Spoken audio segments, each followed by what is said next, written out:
Saat indah ku berhadapan denganmu,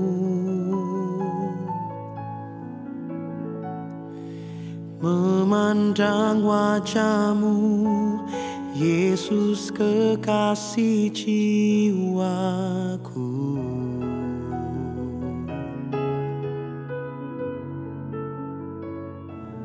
Bawa daku erat dalam pelukanmu,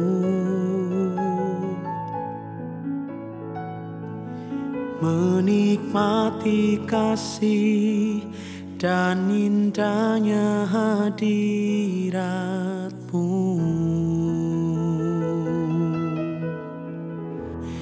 Hadiratmu Tuhan ku rasakan,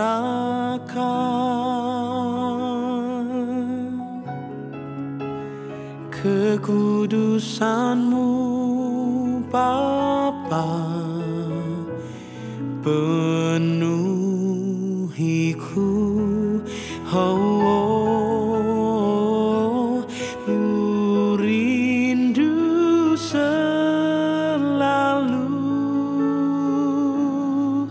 Diam dalam bait-Mu, menikmati kasih anugerah-Mu.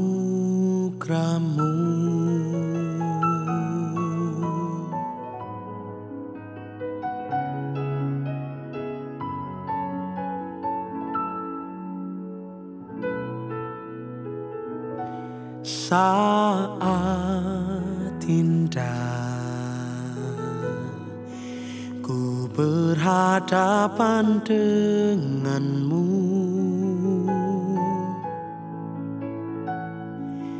memandang wajah-Mu, Yesus kekasih jiwaku.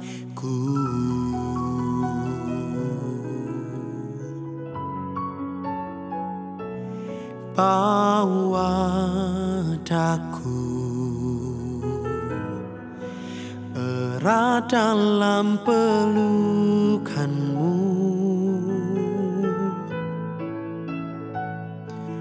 menikmati kasih dan indahnya hadirat-Mu.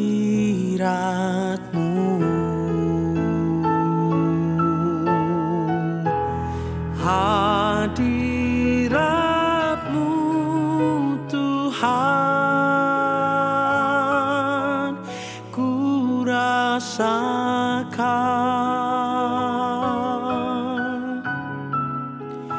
kekudusan-Mu Bapa penuhiku.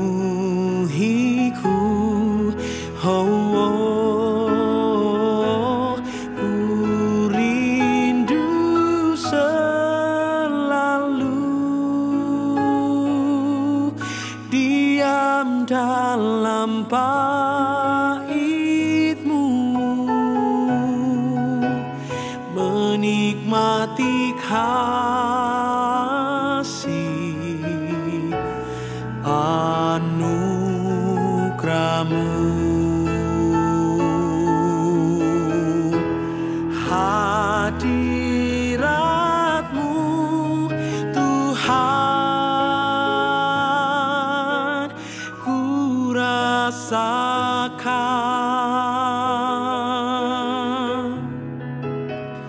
kekudusan-Mu Bapa penuhiku.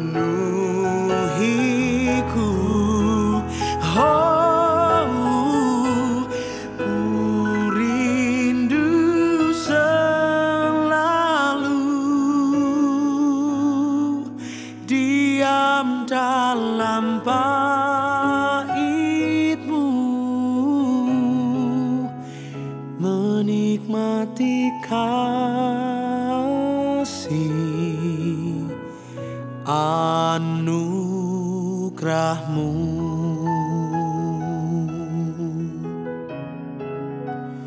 menikmati kasih anugerahmu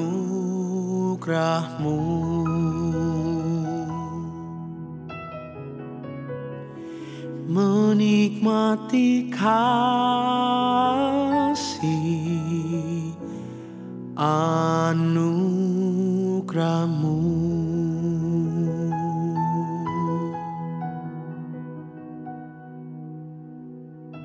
Biar dimanapun kami berada ya Tuhan, hadirat-Mu boleh memenuhi hati kami, hadirat-Mu boleh menjamah setiap kami. Kami buka hati kami ya Tuhan.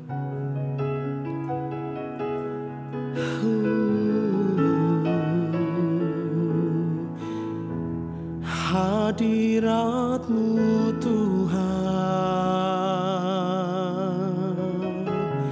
memulihkan aku.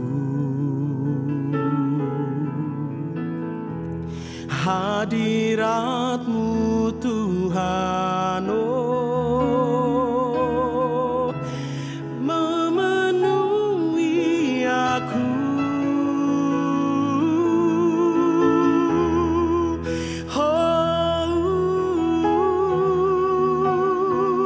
Kau menjamah hatiku, Kau memuaskanku. Haleluya, oh, kami buka hatiku.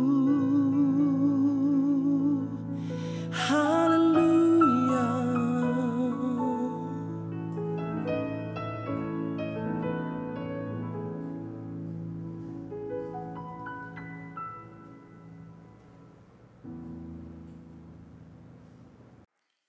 Bapak Ibu, mari kita berdoa sebelum pemberitaan firman Tuhan pada hari ini.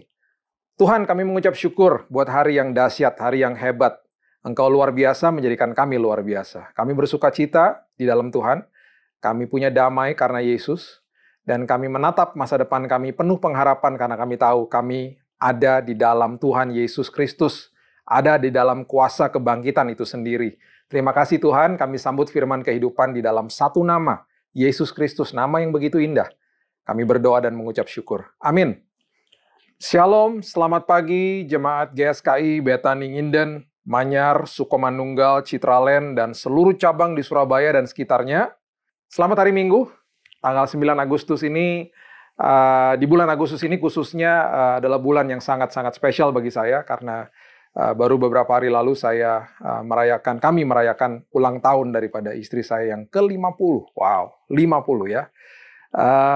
Sederhana, tapi saya mengucap syukur karena penyertaan Tuhan atau hadirat Tuhan itu lebih penting dari segala-galanya. Itu yang membawa sukacita, itu yang membawa damai bagi kita. Siapapun yang sedang atau ulang tahun di bulan ini, selamat. Dan saya percaya makin ditambahkan usianya, makin berhikmat di dalam Tuhan. Pada hari ini saya akan kembali meneruskan apa yang saya sudah bagikan kepada Bapak Ibu sekalian tentang prinsip-prinsip kerajaan surga. Saya sudah mendapatkan banyak sekali masukan-masukan ya. Ada yang komen-komen dan banyak sekali yang memberitahu bahwa hidupnya dimerdekakan. Hidupnya dimerdekakan, paradigmanya diubah, hidupnya dimerdekakan. Mereka menatap hari esok dengan tidak takut lagi, tidak khawatir karena tahu siapa mereka, siapa posisi mereka di dalam Tuhan, ya. Siapa posisi mereka di dalam kerajaan surga. Di dalam sebuah ideologi, ya, di dalam sebuah kepemerintahan misalnya. Seringkali ideologi yang kita anut, ya, mungkin di Indonesia atau di negara-negara yang lain. Ideologi-ideologi itu berasal dari orang-orang yang mungkin saat ini sudah tidak ada lagi, sudah meninggal. Tapi ideologi tidak bisa dibunuh. Ideologi terus berlangsung, terus berjalan. Contoh seperti demokrasi, sistem demokrasi, ya, dari kata demokrata, itu adalah ideologi yang diciptakan ribuan tahun yang lalu, dan pencetusnya sudah tidak ada. Tapi ideologinya masih berlangsung sampai saat ini, dan kita ada di dalam negara yang menganut sistem demokrasi. Ya. Nah, ketika saya membagikan sistem kerajaan dan terus saya mendengungkan kepada Bapak Ibu sekalian bahwa ayo cari kebenaran-kebenaran dalam kerajaan surga. Ya. Seringkali itu asing bagi kita. Seringkali itu aneh bagi kita. Kenapa Yesus datang di kepemerintahan Romawi pada saat itu? Yang sedang menjajah atau menduduki atau sedang mengkolonisasi Israel pada saat itu. Bangsa Yahudi khususnya. Karena dia mau memberitahu kepada mereka juga bahwa kepemerintahan yang benar, kerajaan surga yang menganut kolonisasi juga, itu hadir pada saat itu. Makanya ada mission statement, ada statement-statement daripada Yesus itu yang betul-betul aneh kedengarannya. Kita sudah bahas di khotbah-khotbah saya yang lalu. Dia pernah mengatakan greater than the temple, lebih besar daripada bait Allah yang saat itu sedang menjulang tinggi dan begitu besar bangunannya. Ternyata yang dia maksudkan adalah bait Allah di dalam ini, dalam hidup ini. Greater than the temple. Gereja itu adalah kita semuanya. Kemudian dia bahas lagi hal-hal yang lain. Dia mulai membahas bahwa ketaatan itu lebih dahsyat daripada pengorbanan.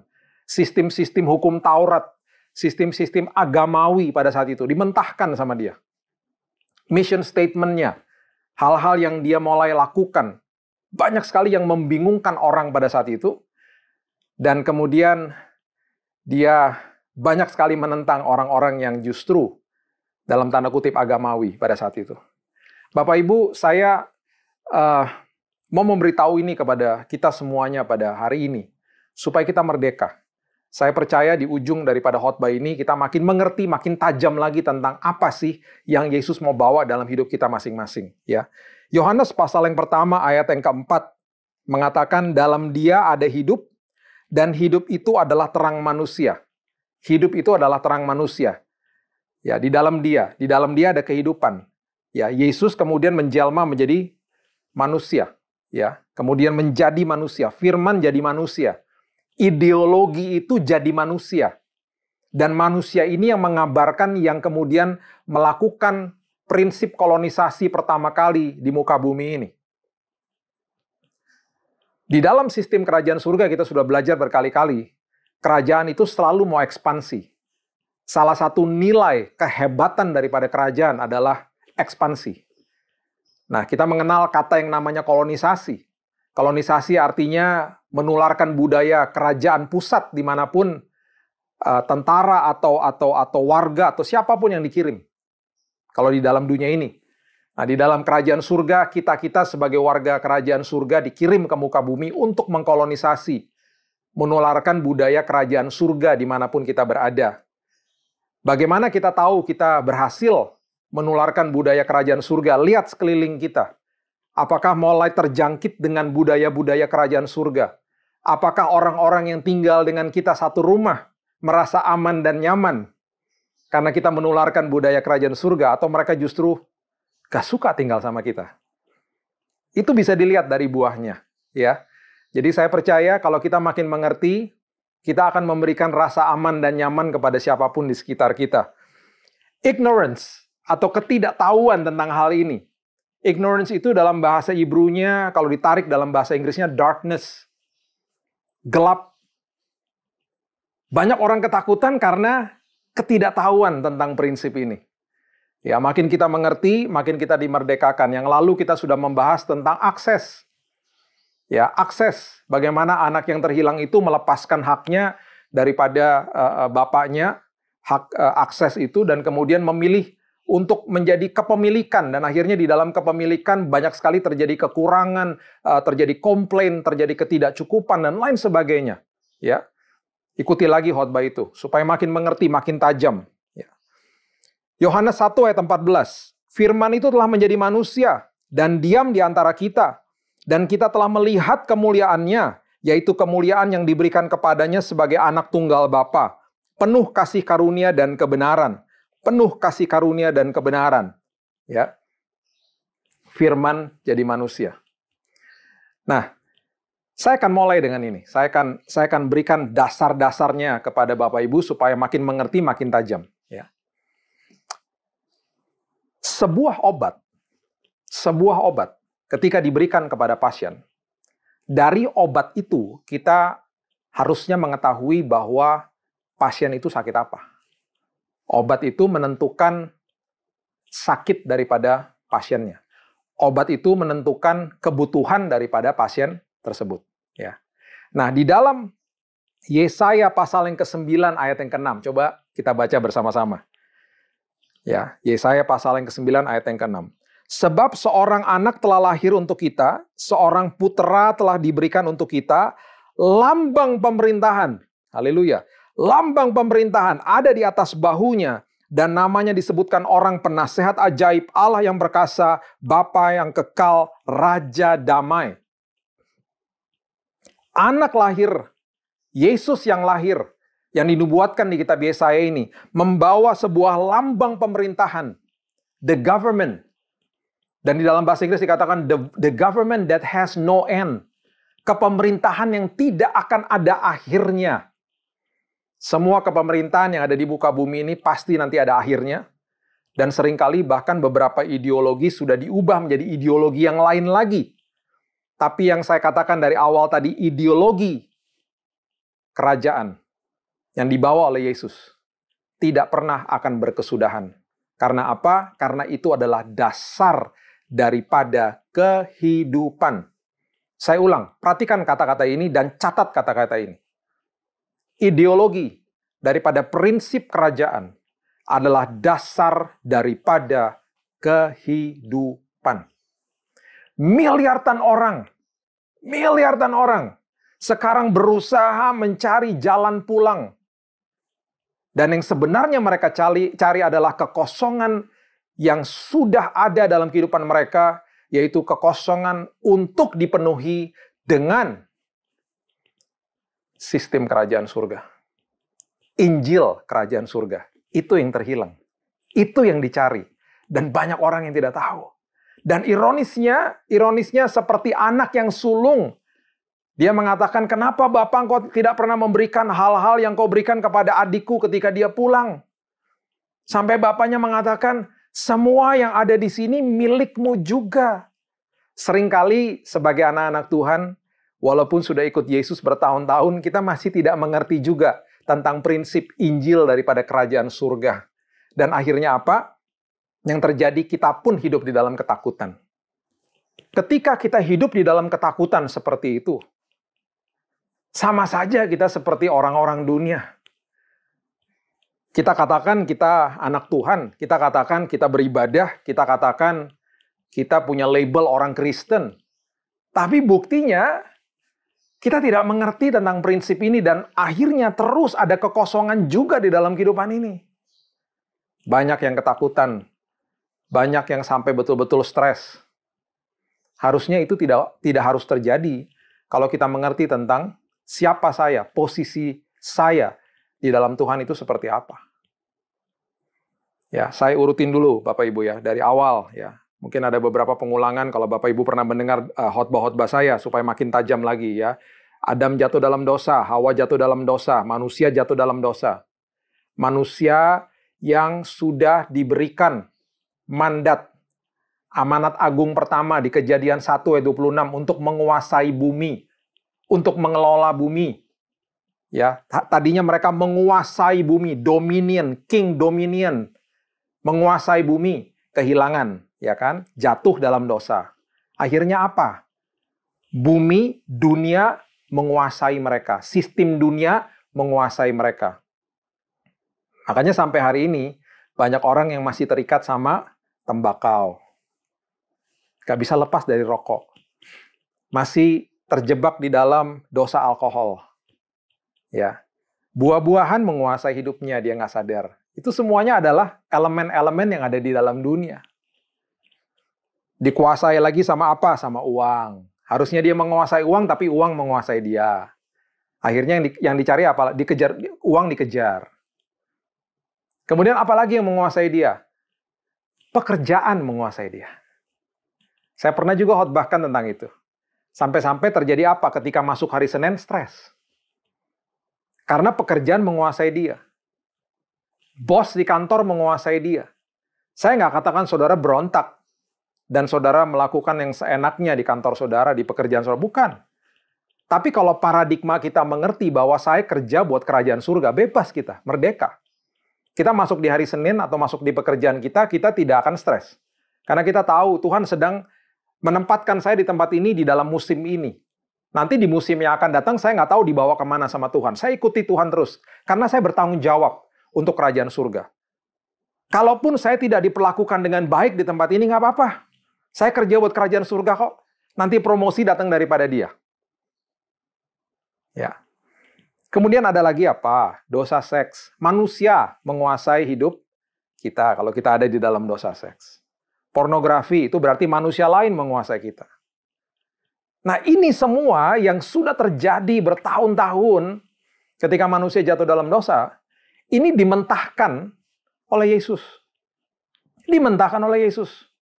Karena ketika dia hadir secara fisik, ketika firman menjelma menjadi manusia, ideologi menjadi manusia, dia menjadi satu sosok pribadi yang memulai kolonisasi bumi, dia yang memulai sebuah pengajaran yang baru, dan dia katakan ada the kingdom that has come, ada kerajaan yang sudah datang, kepemerintahan di atas bahunya yang luar biasa, the government that has no end, kerajaan yang tidak akan ada habisnya. Itu semuanya dilakukan dan transparan dari hidupnya. Tiba-tiba terjadi apa? Mujizat terjadi. Tiba-tiba terjadi apa? Air jadi anggur. Sakit disembuhkan. Yang mati dibangkitkan. Ada elemen-elemen atom di dalam roti dan ikan bisa tiba-tiba berkembang menjadi luar biasa dan memberikan makan ribuan orang. Datanglah kerajaanmu di bumi seperti di surga.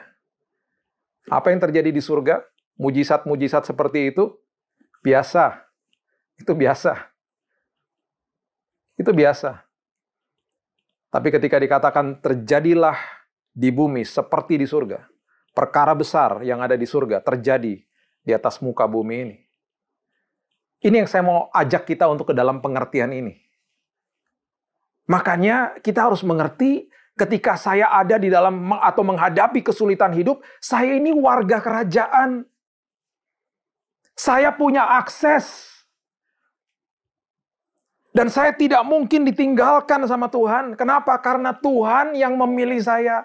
Tadi kita sudah bahas bagaimana kalau di negara demokrasi ini, ya kita menganut sistem demokrasi, ideologi itu, di dalam sistem demokrasi kita yang memilih pemimpin kita.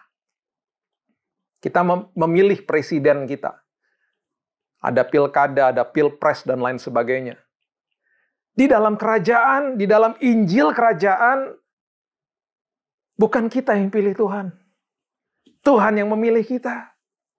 Alkitab dengan jelas mengatakan di Efesus pasal yang pertama ayat yang keempat dikatakan sebab di dalam Dia Allah telah memilih kita sebelum dunia dijadikan supaya kita kudus dan tak bercacat di hadapannya. Semua manusia dikasihi sama Tuhan. Dia mati untuk semua manusia tidak terkecuali. Yohanes 15 ayat 16 mengatakan bukan kamu yang memilih aku. Bukan sistem demokrasi. Ini kerajaan. Saya datang membawa kerajaan. Tetapi akulah yang memilih kamu. Dan aku telah menetapkan kamu supaya kamu pergi dan menghasilkan buah dan buahmu itu tetap. Supaya apa yang kamu minta kepada Bapa dalam namaku diberikannya kepadamu. Haleluya. Kita harus mengerti tentang prinsip ini betul-betul dengan sangat tajam dan mendalam dan mengakar. Makin mengerti, ya, ikuti khotbah saya dan camkan pelan-pelan, ikuti pelan-pelan. Dan kemudian mulai lakukan dan mulai punya paradigma seperti itu. Ya, di dalam kerajaan raja menentukan siapa warganya. Menentukan siapa warganya. Dan kalau dia menentukan siapa warganya, kalau dia sudah memilih saudara, memilih saya. Berarti semua yang dikatakan, makanya dikatakan apa? Semua yang menjadi milikku adalah milikmu. Because I have chosen you to be the citizen, to be my son, untuk menjadi anakku. Bukan sekedar hanya warga, tapi kita mencapai predikat anak yang luar biasa. Anak yang punya hak atas semua janji-janji Bapaknya. Makanya dengan jelas dikatakan begini. Karena aku telah menetapkan kamu, ya, di ayat 16 ini, Yohanes 15, supaya kamu pergi dan menghasilkan buah, dan buahmu itu tetap. Berarti apa? Hidupnya konsisten. Harus konsisten hidupnya. Menghasilkan buah. Buahnya itu apa? Influence of the kingdom. Ya, beritahu kepada dunia bahwa saya adalah anak raja. Supaya apa yang kamu minta kepada Bapa dalam namaku diberikannya kepadamu. Salah satu kemuliaan, the glory, the kabod, ya, the weight, ya, sesuatu yang sangat-sangat dalam tanda kutip bergengsi bagi raja adalah kalau orang bisa melihat rakyatnya, bahkan anak-anaknya terjamin hidupnya. Terjamin hidupnya. Kalau orang dunia bisa melihat bahwa wow, warga raja itu atau anak raja itu terjamin hidupnya, itu memberikan kemuliaan bagi sang raja. Makanya di ayat ini, minta apa saja di dalam namaku akan diberikan kepadamu. Minta apa saja di dalam namaku itu maksudnya minta di dalam rancangannya, minta di dalam rencananya, minta seturut dengan hatinya Tuhan. The glory of the king, kemuliaan daripada raja, adalah ketika orang lain bisa menilai bahwa warga kerajaan itu atau anak daripada raja itu hidupnya gagah perkasa. Saya nggak bicara soal materi, itu jauh, itu salah satu saja aspek. Tapi harusnya sebagai warga kerajaan surga, kita yang menularkan budaya itu kepada orang lain. Supaya apa? Di dalam musim-musim seperti ini, jangan takut, saya punya jawaban bagi hidupmu. Yang kamu cari selama ini, yang dunia cari selama ini, yang dunia cari, kerajaan yang hilang itu dalam hidupnya, saya punya jawaban atas hidupmu. Ketika saya bagikan ini kepada teman-teman saya, banyak yang terima Yesus. Banyak yang akhirnya dimerdekakan hidupnya. Ini, di dalam prinsip ini saya mau bawa saudara ke dalam kebenaran ini. Makanya sangat penting untuk kita mengerti sebelum kita membaca Matius pasal yang ke-6 ya Bapak Ibu. Dimulai dari ayatnya yang ke-30. Kita mulai dari ayat yang ke-31 ya. Ini adalah sebuah prinsip yang sering kali kita baca. Tapi kalau saya tidak berikan awalnya tadi, kita tidak akan mengerti dengan tajam ayat-ayat ini. Di dalam Matius 6 ayat 31, ya, firman yang sudah sering kita baca, ya. Saya mau kita baca pada hari ini dengan pengertian yang dalam. Makanya saya berikan kepada Bapak Ibu dasarnya dulu tadi. Ya, supaya kita ngerti. Jangan sekedar baca. Karena kalau sekedar baca aja, kita nggak tahu latar belakangnya kenapa Yesus mengatakan hal-hal seperti ini. Kita akan anggap remeh. Kita justru tidak melihat kebesaran atau kemuliaan daripada ayat-ayat firman ini. Karena dibutakan sama iblis. Matius 6 ayat 31 mengatakan, sebab itu janganlah kamu khawatir dan berkata, apakah yang akan kami makan? Apakah yang akan kami minum? Apakah yang akan kami pakai? Kenapa Yesus katakan begitu? Dia katakan jangan malu-maluin. Masa kamu anak saya? Masa kamu anak raja? Masa kerajaan yang aku datang membawa kerajaan Injil, kerajaan itu untuk membebaskan manusia. Masa anakku mengatakan itu? Malu-maluin. Makanya dia katakan sebab itu janganlah kamu khawatir, dan kemudian ada kata ini, dan jangan kamu khawatir dan berkata. Jadi jangan sekedar hanya, oh saya cuma khawatir aja kok gitu. Tapi seringkali juga bukan sekedar khawatir, kita khawatir kemudian kita mengatakan, aduh gimana ya. Dan yang lebih parah lagi, kita angkat telepon minta bantuan orang. Makanya saya katakan dari awal, jangan angkat telepon pinjam-pinjam uang. Saya paling anti sama hal itu. Malu-maluin, melecehkan Tuhan, melecehkan Raja, melecehkan Bapa kita yang tidak punya batas. Makanya saya berikan dasar kepada Bapak Ibu sekalian supaya mengerti Matius 6 ayat 31 ini berasal dari mana. Kenapa Yesus bicara ini? Karena dia lagi membawa Injil kerajaan. I am the king. Saya adalah raja, saya bapakmu. Saya yang memilihmu. Kalau saya memilihmu, berarti saya akan perhatikan semua kebutuhanmu. Haleluya.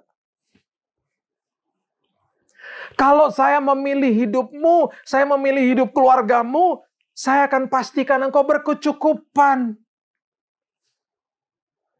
Karena my government, kerajaanku, tidak akan ada batasnya. Tidak akan ada kesudahannya. Kalau dikatakan tidak ada batasnya berarti apa? Apapun boleh terjadi, kerajaan surga tetap tegar, tetap teguh, tetap kokoh dalam kehidupan anak-anaknya. Aku sudah mengalahkan dunia. Itu yang Yesus katakan. Makanya oleh sebab itu sebagai anak raja, kita pun mengalahkan dunia. Masalah boleh terjadi di mana-mana. Kita dipelihara sama Tuhan. Makanya firman ini mengatakan bukan sekedar khawatir. Dikatakan juga jangan kamu berkata. Janganlah kamu khawatir dan jangan juga berkata. Dengan kata lain juga bisa diterjemahkan, jangan juga doa-doa sama saya minta Tuhan, nanti besok gimana ya, besok gimana ya? Nanti besok gimana ya Tuhan? Nanti besok gak ada makan Tuhan, besok gak ada uang, saya dipecat. Saya mau beritahu kepada saudara, kita gak bisa dipecat. Dipecat dari kerjaan di muka bumi, secara status yes, tapi di dalam sistem kerajaan surga kita gak bisa dipecat. Kita dikirim kok. Kita gak bisa dipecat. Kita adalah warga kerajaan yang dikirim ke muka bumi untuk mengkolonisasi bumi, menularkan budaya kerajaan surga. Tuhan membawa kita kepada tempat-tempat tertentu, termasuk tempat pekerjaan kita. Kalau sampai kita terkena PHK di sana, itu status PHK dari kantornya. Di hadapan Tuhan kita nggak pernah dapat PHK. Karena Tuhan sedang memindahkan kita nanti ke tempat lagi yang lebih layak dan lebih layak lagi. Jadi kita ini merdeka. Karena pemeliharaan Tuhan itu tetap. Saya di PHK, Pak. Saya dipotong gaji saya, Pak. Itu kan sama dunia. Di dalam sistem kerajaan, di dalam Injil kerajaan, sebagai anak, sebagai warga, pernahkah kita dipotong sama Tuhan? Pernahkah kita di PHK sama Tuhan? Tidak pernah. Karena Dia yang memilih kita. Merupakan aib. Malu-maluin. Kalau kita ini dibiarkan sengsara. Karena apa? Sekali lagi, it's the glory of the kingdom. Kemuliaan daripada raja. Ketika anak-anaknya dijamin sama Tuhan. Makanya ayat ini memulai kata-katanya dengan jangan kamu khawatir dan berkata. Apa yang akan kami makan? Apa yang akan kami minum? Apa yang akan kami pakai? Itu semua kebutuhan-kebutuhan dasar yang Tuhan sudah siapkan bagi kita semuanya. Kalau nggak percaya, baca kembali Kejadian 1 ayat 29. Saya sudah sering bahas ayat itu. Itu adalah rancangan awal Tuhan kepada umat manusia. Semua pohon-pohon yang berbiji, buah-buah yang berbiji, aku siapkan bagimu untuk menjadi makananmu. Itu adalah sebuah ketetapan di awal di mana semua kebutuhan manusia sudah disiapkan sama Tuhan. Nggak akan pernah berkekurangan. Kenapa? Karena warga kerajaan kok dijamin. Makanya jangan terjebak di dalam agama. Kenapa manusia ciptakan agama? Karena manusia kehilangan sosok kerajaan. Manusia bingung. Semua manusia. Akhirnya semua menciptakan agama-agama yang berbeda-beda di seluruh dunia ini. Untuk mencari Tuhan kok. Untuk mencari Sang Esa. Sang Pencipta. Sang Elohim. Termasuk agama Kristen. Dengan segala macam atribut, sikap, organisasi. Makanya saya selalu katakan, hormati agama Kristen, hormati denominasi, hormati sinode, ya, hormati. Tapi itu bukan jawaban. Itu tidak akan pernah menjadi jawaban. Itu dibuat untuk menjadi sebuah aturan yang membuat akhirnya semua menjadi rapih. Itu aja. Tidak terlepas akhirnya karena buatan manusia pasti ada politiknya. Kita sudah lihatlah. Kita sudah ada di dalam gereja bertahun-tahun. Ya kan? Bapak Ibu tahu semuanya. Kita semuanya seperti itu. Dimanapun kita jumpai yang namanya organisasi gereja, pasti ada kekurangan-kekurangannya kok. Pasti ada kekurangannya.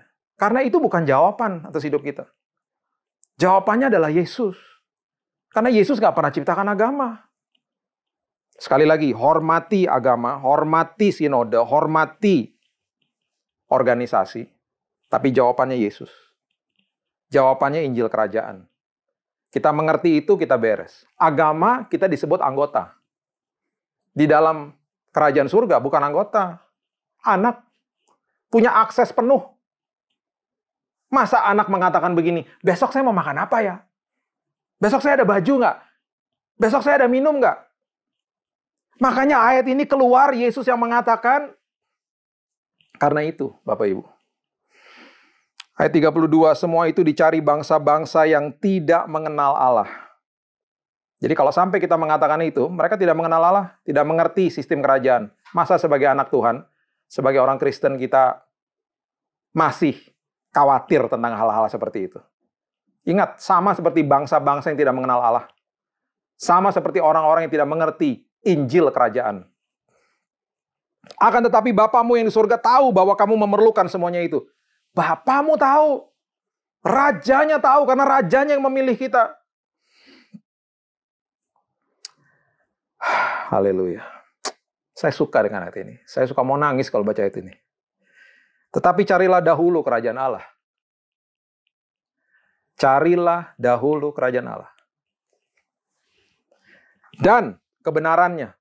Kebenarannya itu artinya righteousness. Bahasa aslinya right standing. Posisinya.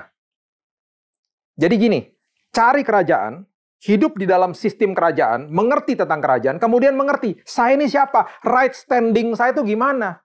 Itu arti daripada kebenaran. Saya harus mengerti posisi saya ini apa di dalam kerajaan. Posisi saya anak. Posisi saya adalah warga kerajaan yang dipilih sama Tuhan. Saya adalah anak yang sebagai ahli waris. Saya adalah anak yang memiliki semua hak atas semua janji-janji Tuhan. Setelah itu beres, dikatakan, maka semuanya itu akan ditambahkan padamu. Semuanya yang aku punya. Semuanya yang aku punya. Ditambah-tambahkan dalam hidupmu. Cari kerajaan, mengerti the right standing, saya apa di dalam posisi saya ini, apa di dalam Tuhan. Kemudian segala sesuatunya ditambahkan. Sebab itu janganlah kamu khawatir akan hari esok. Karena hari besok mempunyai kesusahannya sendiri. Kesusahan sehari cukuplah untuk sehari. Kesusahan sehari cukup untuk sehari. Cukup untuk sehari. Ini Yesus sedang mengajarkan sesuatu yang sangat dalam. Ya. Jadi gini. Setiap hari dia akan menyiapkan bagi kita. Cukup buat hari itu. Apa? Bukan sekedar kebutuhan dasar manusia. Tapi damai, sukacita, hikmat, semuanya cukup bagi hari itu. Saya kemarin, beberapa minggu lalu, saya ajak istri saya nginap di hotel. Selama pandemi ini kami nggak pernah kemana-mana, saya nginap di hotel. Karena anniversary, ya, hari ulang tahun pernikahan kami. Hotelnya sepi, kami sudah cek juga, ya, kami sudah cek protokol kesehatannya bagaimana, ya. Dan di waktu kami tinggal di sana, kami ada paket buffet, makan buffet, ya. Jadi kami juga datang ke sana dengan hati-hati dan melihat semuanya, kami pakai masker, ada yang pakai face shield di sana, dan kemudian makannya juga harus ada shieldnya gitu di mejanya gitu ya. Buffet. Makanan buffet itu adalah makanan yang artinya kita bisa makan sampai puas. Betul?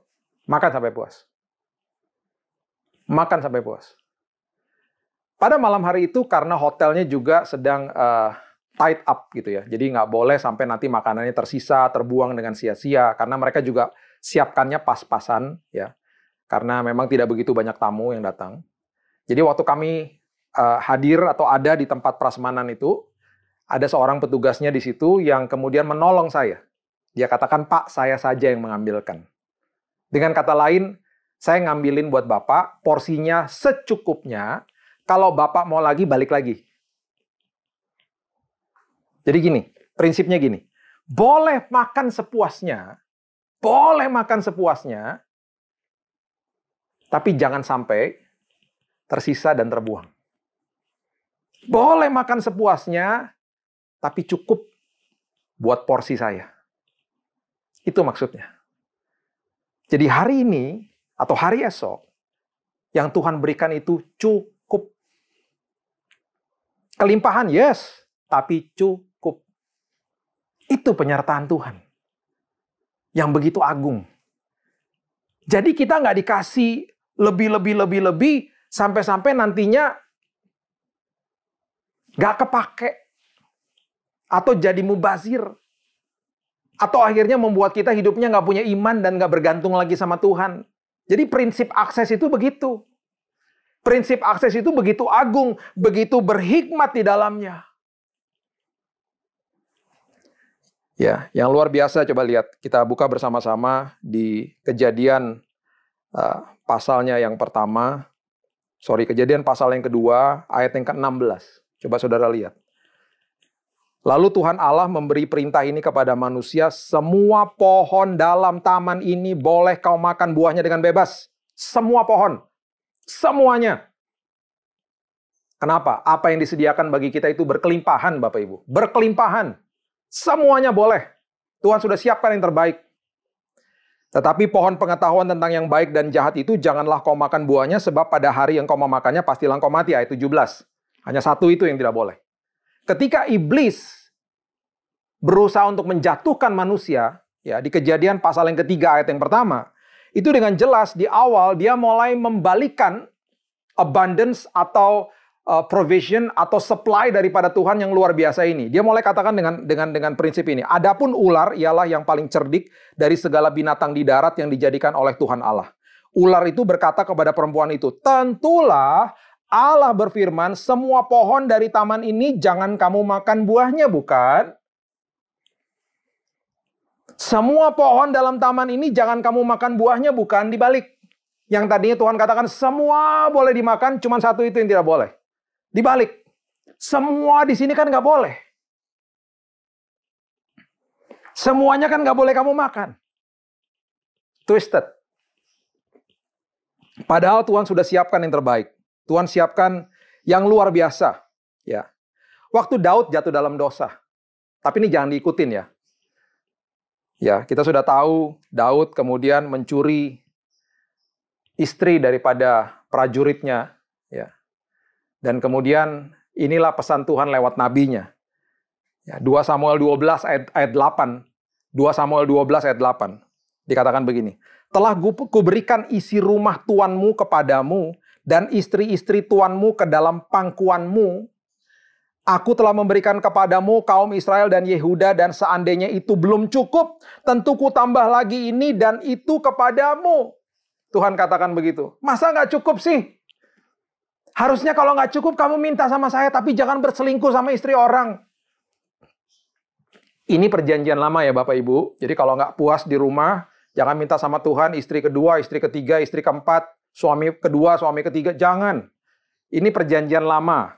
Ya. Tuhan sudah memberikan istri-istri kepada Daud. Dia jatuh. Ada firman seperti ini. Kenapa nggak minta sama saya? Sekali lagi ya, jangan diikuti ya. Ini hanya prinsipnya saja. Ya. Saya nggak mau ini salah mengerti nanti. Wah, Pak Pendeta Billy itu berkhotbah katanya kalau nggak cocok sama istriku atau kurang puas, bisa minta lagi sama Tuhan. Nambah lagi. Bukan itu. Ini cerita di perjanjian lama. Tapi prinsipnya, konteksnya adalah Tuhan mengatakan, kalau nggak cukup, minta lagi sama saya. Kamu kan punya akses. Apapun yang aku punya, kamu punya. Dahsyat Tuhan kita. Dahsyat. Dan terjadi apa? Ketika Tuhan memberikan ini, Tuhan juga memberikan semuanya kecukupan. Seperti mana yang diberikan kepada bangsa Israel. Ketika mana itu diberikan, mana itu cukup buat sehari. Ada keluarga yang membutuhkan 5 dapat 5. Ada keluarga yang membutuhkan 3 dapat 3. Ada keluarga yang membutuhkan 10 dapat 10. Cukup semuanya. Jangan disimpan besoknya busuk. Ada satu masa di mana ada hari Sabat di keesokan harinya, mananya diberikan untuk bisa bertahan 2 hari. Luar biasa. Semuanya pas. Semuanya pas. Dan semuanya sampai membuat kita ini kenyang. Jadi pemberian Tuhan, ya, kecukupan daripada Tuhan ini mengenyangkan kita kok. Mengenyangkan dan cukup.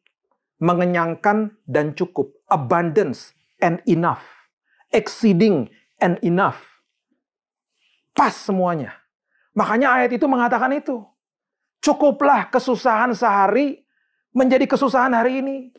Besok jangan dipikirin, besok nanti ada lagi. Besok nanti ada provision lagi. Besok nanti Tuhan akan menyertai lagi. Tuhan dahsyat, Tuhan luar biasa. Saya percaya ketika kita mengerti tentang prinsip ini, ya, kita dimerdekakan sama Tuhan. Ketika murid-murid Tuhan melihat betapa luar biasanya ketika Tuhan memberikan 5 roti dan 2 ikan. Ya. Dan nanti saudara bisa baca sendiri. Ya, ada di Lukas, ada di Markus, ada di Yohanes cerita ini. Dan ada beberapa detail-detail yang didokumentasikan di beberapa buku itu. Yang betul-betul luar biasa. Alkitab dengan jelas mengatakan, biarkanlah mereka makan sampai kenyang. Sampai kenyang. Dan perhatikan, ketika 12 bakul itu, potongan-potongan itu dikumpulkan, ya, ketika semuanya dikumpulkan, itu dengan jelas Tuhan mengatakan, kumpulkan supaya jangan ada yang terbuang. Kumpulkan sisa-sisa potongan roti itu supaya jangan ada yang terbuang. Jadi di satu sisi makan sampai puas, kalau sampai ada sisa jangan sampai terbuang karena apa? Pasti mau diberikan kepada yang membutuhkan. Sekali lagi, setiap hari kita dicukupi, setiap hari kita diberikan kecukupan, dan setiap hari pemberian Tuhan itu abundance, berkelimpahan. Itu maksudnya. Itu maksudnya. Kenapa itu dikatakan? Di Matius 6 ayat 31 sampai 34 tadi, dasarnya kita sudah belajar. Kita dipilih sama raja. Dan bagi dia adalah sebuah kemuliaan ketika melihat anak-anaknya berkecukupan. Ya, anak-anak daripada Prince Charles di Inggris. Gak pernah bicara uang. Gak pernah ngomongin uang. Kenapa? Ahli waris. Ahli waris. Gak usah ngomongin uang. Gak usah pinjam-pinjam uang. Kenapa? Kita ahli waris. Besok Tuhan akan cukupkan. Dan seringkali memang sampai mepet, Pak. Tuhan itu suka ketika kita udah mepet. Karena tangannya akan turun. Menyatakan bahwa saya nggak bisa, saya tidak akan pakai usaha saya pakai usahanya Tuhan. Saya udah nggak mampu, Tuhan yang turun tangan. Itu maksudnya. Itu maksudnya. Saya akan tutup dengan prinsip ini ya, Bapak Ibu nanti di rumah baca sendiri ya. Setelah ibadah ini selesai di Kejadian pasal yang ke-15 ya. Dimulai dari ayat yang pertama sampai ayat yang ke-6 nanti dibaca ya. Dan nanti Bapak Ibu bisa melihat bagaimana ketika firman Tuhan datang kepada Abram ya di awal itu. Dan kemudian dikatakan jangan takut ya, aku adalah perisaimu, upahmu besar, dan kemudian Tuhan mulai memberikan janji-janjinya. Nanti engkau akan mempunyai anak, keturunan yang luar biasa, ya. Dan keturunanmu itu seperti bintang-bintang di langit dan lain sebagainya. Saya mau ajak kita ke dalam kebenaran ini. Kejadian 15 ayat yang ke-6. Kejadian 15 ayat yang ke-6. Lalu percayalah Abram kepada Tuhan. Maka Tuhan memperhitungkan hal itu kepadanya sebagai kebenaran. Tuhan memperhitungkan hal itu, percayanya Abram itu, sebagai hal yang diperhitungkan sama Tuhan, sebagai kebenaran. The right standing. Itu yang saya katakan tadi. Carilah dahulu kerajaan Allah dan kebenarannya dan the right standing. Dan apa? Saya percaya bahwa ini adalah posisi saya. Saya percaya Tuhan bahwa ini adalah posisi saya sebagai anak, sebagai warga kerajaan yang senantiasa akan dipelihara sama Tuhan, yang senantiasa akan diteguhkan sama Tuhan, yang senantiasa akan dipelihara hari lepas hari dengan kecukupan. Dan bukan sekedar kecukupan, tapi saya akan sampai kenyang dipuaskan hari itu sama Tuhan. Bukan sekedar makanan saja, tapi semua kebutuhan-kebutuhan saya, damai, sejahtera, sukacita, hikmat, dipenuhkan dan dicukupkan setiap hari. Dan yang luar biasa, saya tutup dengan ayat ini, Yakobus pasal yang kedua, ayat yang ke-23. Yakobus pasal yang kedua, ayat yang ke-23. Sebuah status yang luar biasa yang juga Tuhan katakan kepada orang-orang yang mengerti the right standing, orang-orang yang mengerti posisinya di dalam kerajaan surga. Orang-orang seperti kita ini yang sedang belajar dan kemudian mengerti posisi kita ini siapa di dalam kerajaan surga. Dengan jalan demikian genaplah nas yang mengatakan, lalu percayalah Abraham kepada Allah. Maka Allah memperhitungkan hal itu kepadanya sebagai kebenaran. Ketika kita percaya dan kita mengerti siapa kita di dalam Tuhan, Tuhan memperhitungkan itu sebagai suatu kebenaran, the right standing. Karena itu Abraham disebut sahabat Allah. Kita adalah anak, kita adalah warga kerajaan, dan kita juga adalah sahabat Allah yang luar biasa. Yang punya akses penuh kepada apapun yang surga miliki. Tidak usah takut, hari esok punya kesusahannya sendiri. Saya percaya Tuhan sudah ada di hari esok menyiapkan yang terbaik bagi saudara. Saudara akan mengalami kelimpahan, dan semua kelimpahan itu cukup bagi saudara setiap hari. Kenapa? Kita diberikan dan disiapkan oleh Tuhan, karena kita sudah dipilih menjadi anak-anaknya. Dan itu selalu membawa kemuliaan bagi Sang Raja. Mari kita berdoa. Tuhan, terima kasih buat hari ini. Mengucap syukur kami sudah belajar tentang prinsip-prinsip daripada Injil Kerajaan. Dan kami percaya Tuhan ini adalah jawaban hidup. Ini adalah jawaban kehidupan kami. Dan kami tidak lagi mau khawatir tentang hari esok. Bahkan berkata-kata khawatir tentang hari esok. Kami akan stop lakukan itu karena kami tahu siapa kami. The right standing, siapa kami. Posisi kami di dalam kerajaan. Kami adalah warga. Kami adalah anak. Dan kami adalah sahabat Allah. Karena kami mengerti posisi kami di dalam Tuhan. Karena kami tahu hari esok Tuhan sudah menyiapkan yang terbaik bagi kami. Hari ini mungkin kami sedang kehilangan pekerjaan, tapi kami sedang disiapkan sama Tuhan perkara indah di depan kami. Hari ini mungkin kami sudah tidak bekerja lagi atau dipotong gaji kami. Tapi ada perkara besar yang Tuhan sudah siapkan bagi kami. Karena di ujung nantinya, semuanya untuk kemuliaan Tuhan. Kami akan bersaksi, akan banyak kesaksian timbul dari jemaat GSKI Betani di Surabaya ini Tuhan. Oh, kami semuanya mengalami Yesus, khususnya di masa-masa sulit seperti ini. Terima kasih Tuhan, kami mengucap syukur dan kami bangga menjadi warga kerajaan surga yang luar biasa. Hanya di dalam satu nama, Yesus Kristus Tuhan kami. Kami sudah berdoa dan kami mengalami kemenangan hari lepas hari bersama-sama dengan Yesus. Kita sama-sama katakan, amin. God bless you.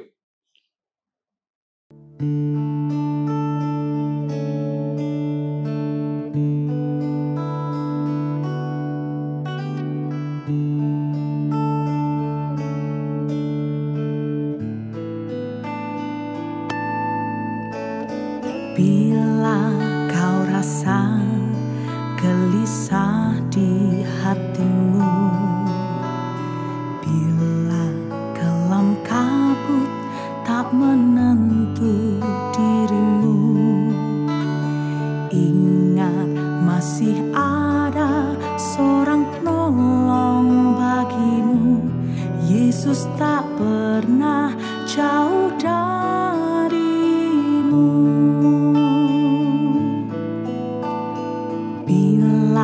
Cobaan menggodai hatimu, bila sengsara menimpa keadaanmu, ingat Yesus takkan pernah jauh darimu. Dia selalu pedulikan kamu. Berseru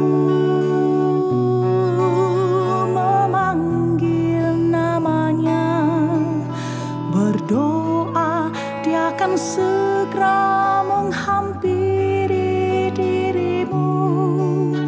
Percaya,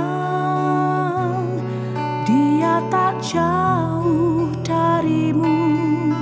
Dia hanya sejauh doa. Berseru memanggil namanya, berdoa, Dia akan segera menghampiri dirimu. Percaya, Dia tak jauh darimu. Dia hanya sejauh doa. Oh, berseru memanggil namanya, berdoa, Dia akan segera menghampiri dirimu. Percaya, Dia tak jauh